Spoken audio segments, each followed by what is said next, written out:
আসসালামু আলাইকুম হুজুর, কেমন আছেন আপনি? একটা জিনিস জানার জন্য হুজুর আপনাকে একটু বিরক্ত করলাম। সেটা হইলো মানে হুজুর আমরা কিভাবে বুঝবো, আমি কোনো মুদাব্বিরও না বা অমন কিছু না হুজুর। আমি এমনিই জানতে চাইতেছি আরকি মনের ইচ্ছা থেকে যে এই যে মানুষ বলে যে তুলা রাশি বা হচ্ছে তুলা রাশি মানুষের রুহানি মাখলুকাত দেখতে পারে। হ্যাঁ? এখন কথা হচ্ছে আমরা কিভাবে বুঝবো যে একটা মানুষ আসলে তুলা রাশি? আমি একটা জায়গায় শুনছি সেটা হচ্ছে ওই যে নাম বাংলা নামের মানে আরবি নামটারে ওগুলা অক্ষর ধইরা তারপর হলো আদাদ সংখ্যা বাইর করে। তারপর আবার আরেক জায়গায় দেখছি যে হচ্ছে অক্ষর হইলে এটা হয় বা তুলা রাশি, কর্কট রাশি, মৃষ রাশি। যেমন আমার নাম রাতুল। আমি জানি আপনি কোনো একটা ভিডিওতে বলছিলেন আপনার পুরা নামের মধ্যে রাতুল আছে, হ্যাঁ? তো ভাই আমার তো অনেকগুলো নাম, দুই তিনটা নাম, তো রাতুল এই নামটা হচ্ছে সবাই মোটামুটি আমারে ডাকে, গ্রামে ডাকে, বাসায় ডাকে, এলাকায় ডাকে, জব সেক্টরে ডাকে, ঠিক আছে, ইনস্টিটিউশনে ডাকে, মোটামুটি সবাই আমারে রাতুল নামটা ডাকে। তো আমি এই জন্য ভাই রাতুল নামটাকে পিক করছি, ঠিক আছে। তো রাত আকার রসিকার বাদ দিয়ে নাকি হলো হিসাব করতে হয়, তাহলে আমার নামটারে যদি আমি ভাঙি তাহলে তো আসে র, তো আল্লাহ। এখন এগুলো যোগ করে তারপর নাকি 12 দিয়ে ভাগ করতে হয়, এরপর একটা মান আসে, হ্যাঁ, ওই মান দিয়ে নাকি ফিক্সড করে। এখন আমরা কিভাবে বুঝবো যে ওই মানটা যে বাইর হয় অবশেষে আর কি, মানে ভাগশেষ যে বাইর হয়, এখন ওইটা দিয়ে কোন রাশি হয় ওইটা কিভাবে বুঝবো? আবার অনেক জায়গায় দেখা যায় যে না, নামের শুরুতে এই স্বরেও থাকলে এই রাশি, বা নামের শুরুতে র থাকলে এই রাশি। তো এমন এক জায়গায় দেখলাম যে নামের শুরুতে র আর ত থাকলে সে তুলা রাশি। কিন্তু আমার কথা হইলো, যদি তুলা রাশি হই, কিন্তু আমি তো ভাই এখন পর্যন্ত কোনো আলামত পাই নাই, বা হচ্ছে দেখা গেছে এরকম কোনো রুহানি মাকলুকাত আমি এখন পর্যন্ত আমার আমার স্বচক্ষে আমি দেখি নাই। এখন এই জিনিসটা দিয়ে আসলে কি বোঝায়, এটা যদি আমার একটু আপনি বুঝাই দিতেন হুজুর, আমার খুবই ভালো হতো। আর এই ব্যাপারে যদি একটা ভিডিও আপনি বানা দিতে পারতেন।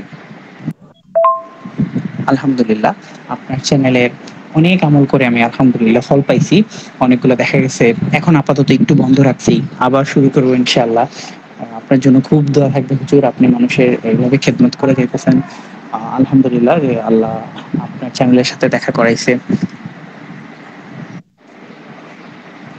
হুজুর এই জিনিসটা তো আসলে আমরা যারা ভিউয়ার্সরা আছি বা হচ্ছে আপনার যারা অডিয়েন্সরা আছে, অনেকেরই তো এই ব্যাপারটা আসলে মানে জানতে ইচ্ছা করার কথা।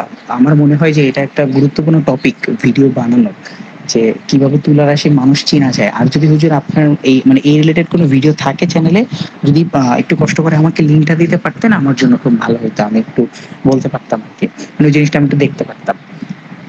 আমার এটা জানার খুব শখ।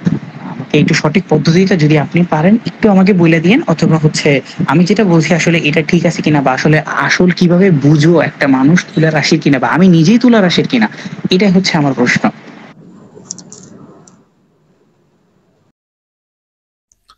আসসালামু আলাইকুম ওয়া রাহমাতুল্লাহি ওয়া বারাকাতু। তো প্রিয় ভাই, আপনি যে প্রশ্নটা করছেন এটা অনেক জটিল প্রশ্ন। তো হ্যাঁ, এই বিষয়টা নিয়ে আমি আলোচনা করব।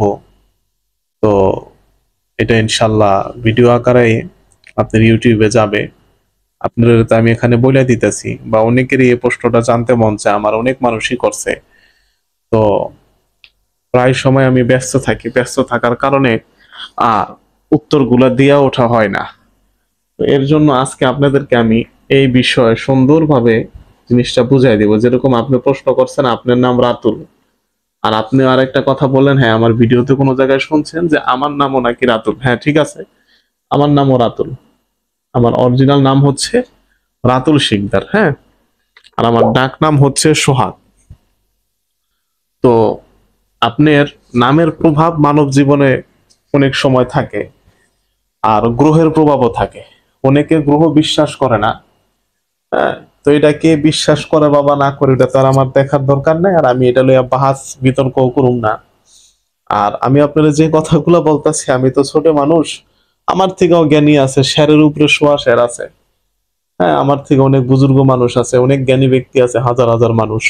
যদি আপনি আমার কথা এটা না বুঝেন, এবং আমি ইউটিউবের ভিতরে আমার এই ভিডিওটা যারা দেখবো তাদের উদ্দেশ্য বলতেছি, তারাও যদি না বোঝে, আপনারা অন্য কোনো জায়গা থেকে হ্যাঁ এই প্রশ্নটা করে আপনারা অন্য কোনো হুজুর মাওলানা বা ভালো যদি কোনো মানুষ পান এর কাছ থেকে চাইলে নিবেন।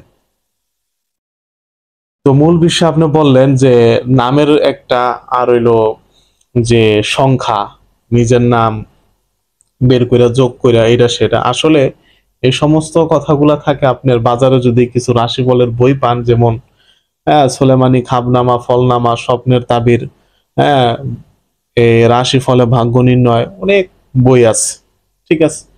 তো ওই বইয়ের ভিতরে হ্যাঁ কিছু কিছু ভাবে লেখা থাকে, যেমন নামের রাশি, যার নামের অক্ষর অ প্রথম, হ্যাঁ এ হইলো তুলা রাশি, এভাবে এভাবে তুলা রাশি আনে, কন্যা রাশি আনে, কুম্ভ রাশি আনে, অনেক রাশি আনে, ঠিক আছে।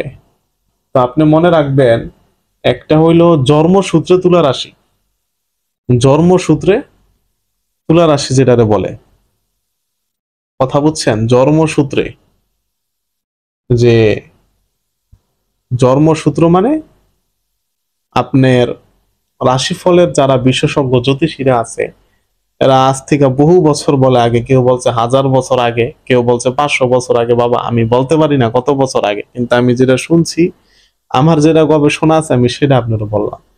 এরা এরকম জন্ম তারিখ ভাগ করছে। তো আপনার আমি একটা ই পেপার বলতে একটা লিংক আপনার এখানে আমি দিলাম, যে আমরা তো পেপার পত্রিকা পড়ি, বাংলাদেশ প্রতিদিন, হ্যাঁ, আবার অনেক বড় বড় জাতীয় আছে, পত্রিকা আছে, পেপার, কাগজে পেপার পড়ি, এরকম এটা হলো ই পেপার, মানে অনলাইনে পেপার পড়বেন আপনারা। ওই পেপারের ভিতরে আপনার খুব সুন্দরভাবে জন্ম তারিখ দিয়া একটা চার্ট দেওয়া আছে, যে কোন মাসের কত তারিখে কে জন্মগ্রহণ করলে কার কি রাশি, কথা বুঝতে পারছেন? এটা আপনি দেখবেন। তো যদি আপনি রাশিফল নির্ণয় করতে চান, তাহলে আপনি সর্বপ্রথম ওই নামও বাদ দিবেন, ওই যোগফলও বাদ দিবেন। সবচেয়ে বেশি ভালো হইব এবং নির্ভরযোগ্য হইলো আপনার জন্ম তারিখ অনুযায়ী আপনি কি রাশি, ঠিক আছে। আপনার নামের ওদিকেও যাওয়া লাগবে না, ওই র ক বা নামের প্রথমটা শেষেরটা, আবার আদার যোগফল ভাগফল গুণফল ওগুলাতে যাওয়া লাগবে না। এবার এবার আসেন হইলো মূল কথায়। আমি ধরে নিলাম আপনি তুলা রাশি, ঠিক আছে। তো আপনি কইলেন যদি আমি তুলা রাশি হয়ে থাকি, হ্যাঁ আমি তো কোনোদিন কোনো রুহানি মাকলুক দেখলাম না। তো মূলত রুহানি মাকলুকটা যে বিষয়, যেমন মনে করেন আপনার একটা মুমিন জিন্নাতের আমল করলেন, আপনার একটা মুমিন জিন্নাত আছে, এরা আপনি কোন জিনের রুগী, জিনে ভর করা রুগীর উপর এরা কি করলেন, হাজির করলেন, ঠিক আছে। আর কোন তুলা রাশি ব্যক্তির উপরে আপনি হাজির করলেন, নয়তো বা কোন বাচ্চা, হ্যাঁ প্রাপ্ত বয়স্ক না অপ্রাপ্ত বয়স্ক, তার উপরে আপনি হাজির করলেন। সবচেয়ে বেশি দ্রুত হাজির হইব কার উপরে জানেন? যে বাচ্চার উপরে। কারণ বাচ্চাদের কোনো গুণা নাই, এর জন্য তাদের বাতিনি চোখটাকে, অন্তর্দৃষ্টিটা খোলা থাকে। যখন এই বাচ্চাটা আস্তে আস্তে বড় হইয়া যায়, গুনাহ করে, তার নফসর শক্তি বাইরা যায়, আর কলবের নূর, রুহের নূরটা কইমা যায়, তো বাতিনি চক্ষু বন্ধ হয়ে যায়, কথা বলছেন। আর যারা জন্মগতভাবে আউলিয়া, হ্যাঁ তারা যত বয়স তাদের বাড়ে, তত তাদের রুহানি শক্তি বাড়ে, তত ফয়েজ বাড়ে, ঠিক আছে। তাদের নফস তাদের ঘায়েল করতে পারে না। তো যাই হোক, ওই জায়গায় আমি আলোচনায় আমি যাব না। আমি যেটা আপনারা বলতে চাইতেছি, এবং ইউটিউবের যে দর্শক আছে তাদেরকেও বলবো, আর কিভাবে তুলা রাশি নির্ণয় করবেন সেটাও আমি বলবো, কিভাবে বুঝবেন একটা নিয়ম আছে সেটাও বলবো। তো তুলা রাশি হইলে চলবো না। যেমন মনে করেন আপনি তুলা রাশি, বা একটা ব্যক্তি তুলা রাশি, ওই সিগারেট খায়, বিড়ি খায়, আকাম করে, কুকাম করে, নামাজ পড়ে না এক ওয়াক্ত, এর উপরে কি জিন্নাত আসবো বা হ্যাঁ কি রুহানি মাকলুক দেখবো? আমার মতে না। এক একজনের এক এক মত হইতে পারে। কারণ যদি আপনি কিছু রুহানি জিনিস পাইতে চান, দেখতে চান, ওরকম আপনার আমল থাকতে হইব, আমল ভালো থাকতে হইব, কথা বুঝছেন। আর যে ব্যক্তির আমল ভালো, ঠিক আছে, এবং সে যদি এদিকটা তুলা রাশি হয়, তাহলে যেই লোকের আমল করে একটা ফলাফল পাইব 40 দিনে, কিন্তু ওই লোকটা আমল করে 20 দিন, 25 দিন, 30 দিনের ভিতরে, যেমন রুহানি মাকলুকের আমল করলো, স্বপ্নে দর্শন বা বাস্তবে দেখার যেমনি আমল করলো, সে দ্রুত দেখতে পারবো আর কি তুলা রাশি। ওই নামে তুলা রাশি হইলে চলবো না, জন্মসূত্রে হইলে চলবো না, কামে হইতে হইব, মানে ইমান আমল ভালো থাকতে হইব। আবার এবার আসলে হলো রাশি ফলের বিষয়। আমার জানা মতে, হ্যাঁ কোরআন বা হাদিসের ভিতরে কোথাও কোনো রাশি ফলের কথা নাই, কিন্তু অনেক আমেল, অনেক পণ্ডিত, ঠিক আছে, তারা রাশিফল চর্চা করে। কিন্তু রাশিফলের ভিতর অনেক সময় দেখা যায়, যেমন ওই বইয়ের ভিতরে পড়বেন, এই যে সোলেমানি খাবনামা, ফলনামা, স্বপ্নের তাবির ও রাশিফল, এই বইয়ের ভিতরে লেখা আছে। যেমন আমার যদি আপনি রাশি নির্ণয় করতে যাই, তাহলে আমার রাশি আসে হইলো আপনার বৃষ রাশি। ওইখানে লেখা যে যে ব্যক্তি বৃষ রাশি হবে, হ্যাঁ তার বিয়ে হইব 3টা, বইয়ের ভিতরে লেখা। হ্যাঁ 79 বছর বাঁচবো, এর জীবনে 8টা ফাড়া আছে, হ্যাঁ, আবার লেখা আছে হ্যাঁ বিয়ে হইব এটা, এর সন্তান হইবে এটা, নানান রকমের উদ্ভট কথাবার্তা লেখা থাকে। ঠিক আছে, এগুলার উপরে ভরসা করা যাবে না। আপনি যদি এগুলার উপরে ভরসা করে ফেলেন তাহলে বাবা আপনার শিরক হয়ে যাবে গা। কারণ ভবিষ্যতের কথা আল্লাহ পাক ছাড়া কেউ বলতে পারে না। অনেক বইয়ের ভিতর অনেক আজগবি জিনিস লেখা থাকে, ওটা দেখে আপনি কি ওটা বিশ্বাস করা যাবে না। আপনি গুরুমুখী হইতে হবে। গুরুমুখী বলতে কি, আলেম ওলামা যারা আছে তাদের বক্তব্য শুনবেন, হ্যাঁ, তরিকতপন্থী মানুষের কথা শুনবেন, তাইলে আপনি বুঝতে পারবেন। আর রাশিফলের যে বিষয়, অনেকে বলে যাদের মূল কথা হইলো হাত, মানে রাশিফলের যত কথা উঠাইতেছে আপনাদের আমি জিনিসটা বুঝাই দিতেছি, যে হাতের রেখা দেখা মানুষ ভাগ্য নির্ণয় করে, এটাও আপনার কি হয়, শিরক হয়। কারণ হাতের রেখা দিয়ে কখনো ভবিষ্যৎ বলা যায় না, হ্যাঁ।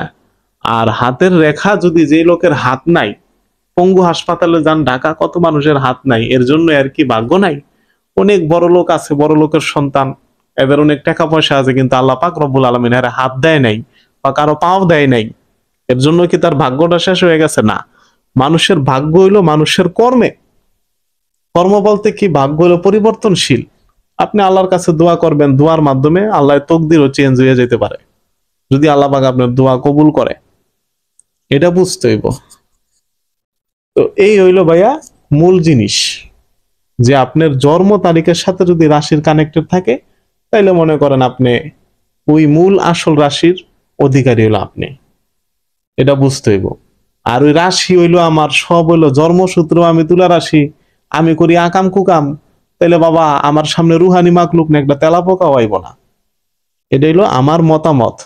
আমার থেকে বুজুর্গ, আমার থেকে কামেল, ঠিক আছে, অনেক অলি আল্লাহ দরবেশ বাবা আছে পৃথিবীতে, ঠিক আছে। যদি আমার এই কথাবার্তা আপনার পছন্দ না হয় বা আপনি যদি না বোঝেন, তো আপনি অন্য মানুষের কাছ থেকে শিক্ষা দিবেন। আর ইউটিউবের আমার ফলোয়ারদেরও বলতেছি, বাবা যদি আমার কথা না বুঝেন, কোনো মানুষ আছে, এটা হলো আমার মতামত আর কি। আমার 7 বছর লাইফে আমি এই তদ্বির জগৎ নিয়ে গবেষণা করতেছি, আমার গবেষণার উত্তর হলো এটা, ঠিক আছে। তো আপনিও আরো মানুষ আছে এদের কাছ থেকে ভালোভাবে শিক্ষা নিতে পারবেন। আমার যতটুকু জানা ছিল বাবা ততটুকু আমি বলছি। তো আমার জন্য আপনারা সকলে দোয়া করবেন, আমিও আপনাদের জন্য দোয়া করুম। তো সবাই ভালো থাকবেন। আর আমারে জিজ্ঞেস করেন যে আমার মোবাইল নাম্বার কোনটা। আমার মোবাইল নাম্বার, আমার যে যখন দেখবেন ভিডিও চালু হয় ওইখানে আমার নাম দেওয়া থাকে, একটা মোবাইল নাম্বার দেওয়া থাকে 017718718993। এটাই আমার হোয়াটসঅ্যাপ। তো আশা করি বুঝতে পারছেন। আর জিজ্ঞেস করতেছেন যে আমার কোর্স কত তারিখে, ঠিক আছে, এটা ইনশাল্লাহ আপনারা আমার হোয়াটসঅ্যাপে মেসেজ দিয়েন, আমি আপনাদেরকে বলে দিব যে কত তারিখে। তো সবাই ভালো থাকেন, সকলের জন্য আমার দোয়া। আসসালামু আলাইকুম ওয়া রাহমাতুল্লাহি ওয়া বারাকাতু। আর লাস্ট যে কথাটা আমার বলতে খেয়াল ছিল না, যে রাশি নির্ণয় করবেন কিভাবে। আপনি মনে করেন একটা মানুষকে বসাইবেন সামনে, 1 মিনিটের কাজ, এটা আপনার রুহানি শক্তি থাকলে হইব, না থাকলে হইব। যারা বসাইবেন আরে আপনি অজু করবেন, অজু করতে বলবেন, অজু কইরা একটা কাগজের ভিতরে লিখবেন লা ইলাহা ইল্লাল্লাহু মুহাম্মাদুর রাসূলুল্লাহ সাল্লাল্লাহু আলাইহি ওয়াসাল্লাম। বাংলায় লেখেন, আরবিতে লেখেন, উর্দুতে লেখেন, ফার্সিতে লেখেন, বাবা যে ভাষায় লিখতে মন চায় আপনারা লিখবেন, ঠিক আছে। এই কালেমা তাইবাটা লিখবেন। লেখা মানে যার রাশিটা আপনি পরীক্ষা করবেন এর হাতের ভিতরে দিবেন, কাগজে লিখবেন, যে কোনো কলমের কালি দিয়ে লিখতে পারেন, ওই জাফরান হোক, কালো হোক, লাল হোক।